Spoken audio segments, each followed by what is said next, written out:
What is up, guys? So, Final Fantasy 15 is done. Well, the story is done. I've been playing a lot of it this past couple of days, just because I haven't been feeling very well.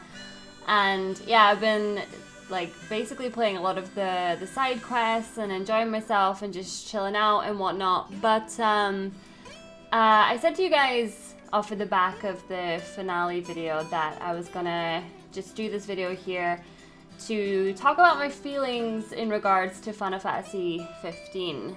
It's kind of disappointing to me. I wasn't reading comments throughout this series. I had moderators and stuff like that doing that because I wanted to avoid spoilers. So I was pretty much uploading videos and then just kind of leaving them be and stuff like that. So I went back through a lot of the comments on this series, and I don't know, I was kind of disappointed with a lot of people. I don't know if you've been on my channel for a long time, you'll know that I've played practically every single Final Fantasy. It's one of my favorite franchises ever. I absolutely adore it. But this game just, I don't know. 13 was bad. Just gonna throw that one out there. Final Fantasy 13 was crap. I didn't enjoy that. 15 was okay, but I disliked the fact that I had to buy a DVD first of all to kind of be introduced to the game, and then I had to watch an anime, and I don't know, I haven't watched an anime since I was 15. So I had to watch an anime to understand the relationship and how the four guys know each other and stuff like that. And a lot of people have been asking me how did you cry over Luna's death, but you were kind of emotionless over the end of the game. And in all honesty, I grew to love Luna's character from watching the movie. And that was I think I remember saying to you guys, I can't remember what chapter I was on, but I started the game before I watched the movie, and I remember saying things like, oh, I don't really like Luna because I feel like I don't know anything about her, and she's just sort of slotted in cutscenes every so often. But after watching the movie, I grew to love her. In a way, I thought she was gonna die just based on some of the stuff that she talked about in the movie. She was never afraid of death, and she was always kind of reckless in the movie. So when she eventually got the ring to Noctis, there was that part of me that's she's probably gonna die. But I still feel up to that point in the game, that was really, really sad, because you spent so much of your time wanting to get Noctis to Luna, and then it's you get them together and she dies. So that, in my opinion, was really sad, because that was a love story that never really happened. I don't know. That for me was pretty tragic. As for the ending, there's a lot of arguments in my comment section. Sorry, I'm really sick, by the way, just if you guys haven't realized. I feel like shit. Yeah, there's a lot of arguments in the comment section where people are at what point did this whole campfire scene happen? It's pretty obvious when it happened, I guess, because they talk about their last ever campfire meal before they actually go into Insomnia and stuff like that. Because I remember they did make kind of a big deal about that. So I'm guessing that little scene there that you see at the end of the credits is from that section.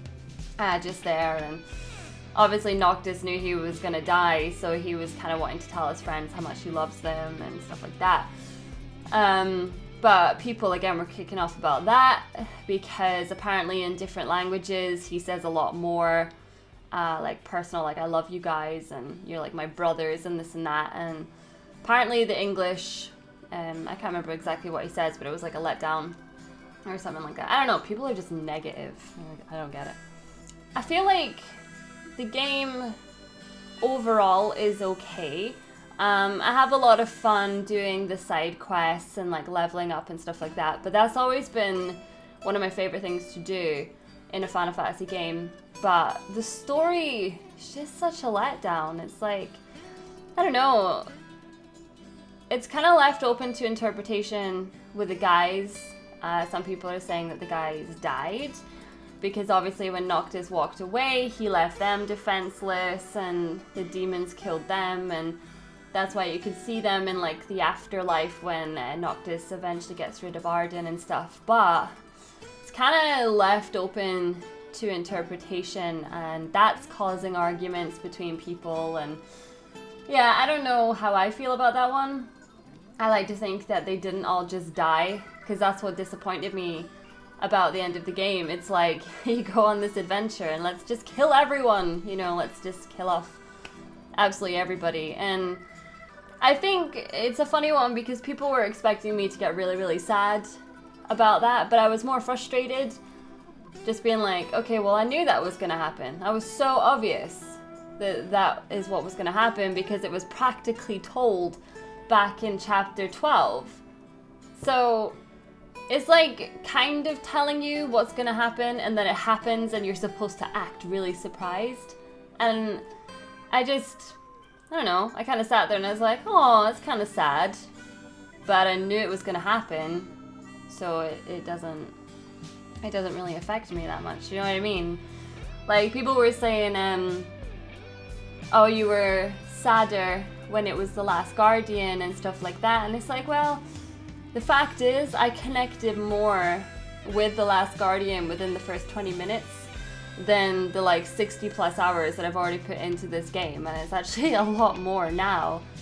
And then there's people that are like, oh, you rushed the game and blah blah blah, and it's like, well, it shouldn't take 60 plus hours, an extra movie, an extra anime to try and get me to like these characters. Like, Final Fantasy has never been like that. Like, when I think back to original Final Fantasies, look at Final Fantasy X. Like, Tidus goes through so much crap within the first hour of that game that you already love him. Like, you already have this emotional attachment to him. You know, you want to get him home to Xanarkand, and you're taken on this fantastic journey. And it's like, yeah, okay, that ended really sad. But it wasn't like lazy in the fact that it's like, let's just kill off everyone. It's like, I don't know, the ending for me just doesn't sit well at all. Like, I understand Noctis and his sacrifice. I get it. Like, so many people have been so rude in the comments section that I'm kind of over it, but there's been so many people that are just like, oh, she obviously didn't understand the story. It's like, no, there was a lot of bits that I didn't really understand, but I understand them now. And after understanding them, in a way, it makes me like more disappointed, if that makes sense. In regards to things like Luna's brother and Arden and stuff like that, a lot of people have come forward and explained like some backstories that they've come across, maybe from doing side quests and stuff like that, in regards to Arden. And I think it was Ravis. Like, he was predominant in the movie, and then he was just like half there in the game, and then suddenly he's a boss at the end, and then you kill him, and it's like, am I supposed to feel sorry for this character? Or, again, like, it just felt so rushed. Like, people saying, oh, but you had to do more side quests. It's like, I shouldn't have to play side quests in order to enjoy a story. That's the thing. It's like, it should be telling me a story, and if I decide to go off and do some extra stuff, then fair enough. But I shouldn't have to do all these extra things in order for the game to explain the story to me. I just don't like it. I literally just don't like it at all. And I understand that it's not like the popular opinion, and that's why people were so quick to be like, you're such a bitch because blah blah blah. So I don't care. I literally don't care. It's a video game at the end of the day. Like, I'm not gonna cry about it. But yeah, it disappointed me. And it's kind of a shame because I was looking forward to it for such a long time, but I'm more excited for the remaster of 12. Yeah! It's like one of my favorite games. I cannot wait for that to come to the PS4. But yeah, other than that, Final Fantasy 15 is okay. I will play the side quests, the DLCs and stuff like that. And I'm hoping that that's going to explain a lot more. But just the way that they went about with Final Fantasy 15 is just, I don't know, it's not the best in my opinion, and it makes me sad that I feel that way because I was so excited for the game. But in my opinion, and as I say, this is just my opinion and whatnot, you guys all have your opinions, you've all made them very clear. I just didn't enjoy it that much, to be honest with you, and I'm glad it's done in regards to the story. So now I can actually chill out in my living room and just play it and have some fun with it and not have to worry about what people think of my reactions and stuff like that. So yeah, a lot of you guys kind of ruined it for me, but hey, I'm just being honest with you all. But other than that, happy 2017. It's a brand new year. I've already started my next series, which should be up by the time this video goes up. But as for Final Fantasy 15, I'm going to enjoy it for what it is. I'm going to have fun beating the OP level bosses and finding the secrets and stuff. But as for me, I'm going to go back to my roots, which is Resident Evil, and Resi 7 will be coming very soon. So yeah, stay tuned for that, and I will catch you guys in the next series. Bye!